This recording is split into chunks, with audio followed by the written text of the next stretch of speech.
এতদিন ধরে আমাদের দেশের ৫ টাকার নোটে প্রায়শই মসজিদটি দেখি। আজ চলুন পরিচিত হওয়া যাক আল্লাহর এই ঘরটির সাথে। বাংলাদেশের নওগাঁ জেলার মান্দা উপজেলার কুসুম্বা গ্রামের একটি প্রাচীন মসজিদ। পাথরের তৈরির এই মসজিদটি তৈরি করেন সবর খান বা সোলাইমান নামের এক ব্যক্তি।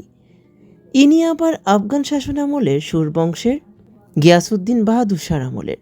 তিনি ছিলেন শেরশার বংশধর। তা প্রায় ১৫৫৮ থেকে ১৫৫৯ সালের কথা। এই মসজিদটির বয়স প্রায় ৪৭৪ বছর। নওগাঁর বাসিন্দারা এই মসজিদটিকে কালা পাহাড়ও বলে থাকে। মসজিদের উত্তর দক্ষিণ দিকে প্রায় ৭৭ বিঘা পরিমাণ একটি বিশাল দিঘি রয়েছে।